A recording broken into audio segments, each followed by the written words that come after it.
Oke.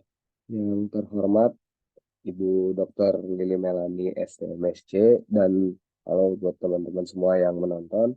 Pada kesempatan kali ini kami dari kelompok 3 akan melakukan presentasi mengenai study case yang kami lakukan, di mana study case ini dari jurnal yang berjudul Perbandingan Turbulensi Udara di atas permukaan halus dan kasar di wilayah Amazon. Jadi ini untuk anggota kelompok kami. Yang pertama itu ada N dengan NIM 018, ada Yusuf Kevin dengan NIM 022, ada Belinda dengan NIM 032, ada Isan Alif Purnama dengan NIM 031, dan Felicita Rahma dengan NIM 065. Baik, jadi ini outline dari presentasi kami kali ini. Yang pertama itu ada pendahuluan, kemudian dilanjutkan dengan tujuan dan metodologi, lalu pembahasan dan kesimpulan. Oke, baik. Pada pendahuluan, struktur turbulensi di Amazon dipengaruhi oleh keragaman kekasaran permukaan, hutan lebat, dan permukaan air. Meskipun pemahaman tentang turbulensi di daratan sudah baik, penelitian di atas danau Amazon masih terbatas. Studi spektrum daya menunjukkan perbedaan di atas hutan dan permukaan. Dengan penelitian ini, membandingkan turbulensi udara di hutan padat dan permukaan air.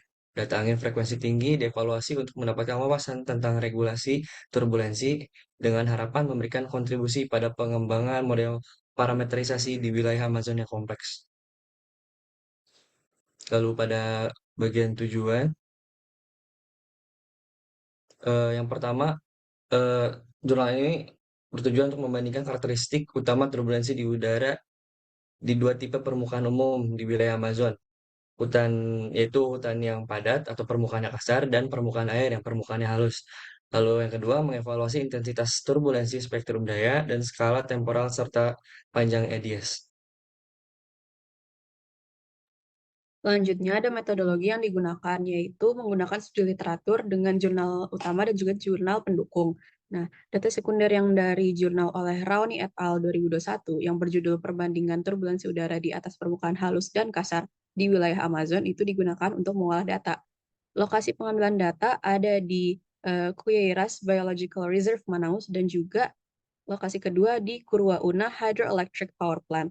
Lalu rumus pengukuran kecepatan gesek yang digunakan adalah sebagai berikut. Dengan U kapital itu adalah kecepatan angin, U kecil itu adalah komponen udara zonal, V itu adalah komponen udara meridional, lalu W itu adalah kecepatan vertikal, dan U aksen adalah kecepatan gesek.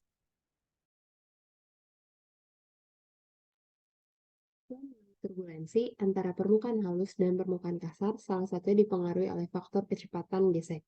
Nah, pada studi ini dilakukan uji pada dua permukaan, yaitu permukaan kasar yang digambarkan dengan kanopi hutan dan permukaan halus yang digambarkan dengan permukaan danau.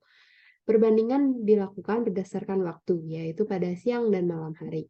Untuk membandingkan nilai kecepatan gesek yang digunakan, yaitu digunakan persamaan yang terlampir dengan U kecil adalah komponen udara zonal, V adalah komponen udara meridional, dan W adalah kecepatan vertikal. Berikut adalah tabel hasil perhitungan kecepatan gesek di atas kanopi hutan dan di atas danau. Pada jurnal ini, nilai U dan V tidak dilampirkan, sehingga kita mengasumsikan nilai kecepatan angin yaitu dengan sudut angin sebesar 30 derajat. Nilai kecepatan gesek pada siang hari memiliki nilai lebih tinggi, yaitu 2,149 meter per second pada kanopi hutan dan 1,6 meter per second di atas danau. Namun, pada siang hari, nilai kecepatan gesek di atas kanopi hutan nilainya lebih besar dibandingkan di atas danau. Namun, kebalikan pada malam hari, nilai kecepatan gesek di atas danau lebih besar dibandingkan di atas kanopi hutan. Salah satu variabel yang mempengaruhi yaitu variabel kecepatan vertikal. Variabel kecepatan vertikal berasosiasi dengan intensitas turbulen, sehingga pada siang hari di atas kanopi hutan, kecepatan vertikal memiliki nilai paling tinggi, menunjukkan intensitas turbulen yang tinggi. Perbedaan ini disebabkan karena adanya perbedaan kapasitas yang dimiliki masing-masing permukaan dalam menyerap momentum dan menghasilkan energi dari atmosfer.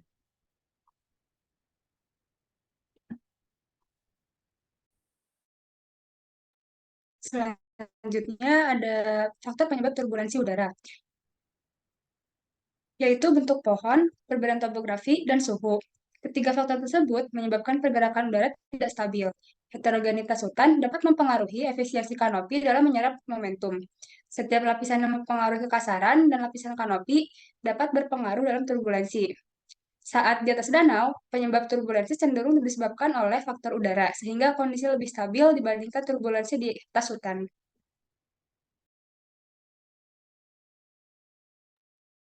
Baik, yang terakhir itu ada kesimpulan. Jadi berdasarkan jurnal yang telah kami pelajari, pada siang hari diketahui bahwa intensitas turbulensi di atas kanopi hutan itu sebesar 2,149 meter per second, sedangkan di atas danau itu 1,6 meter per second.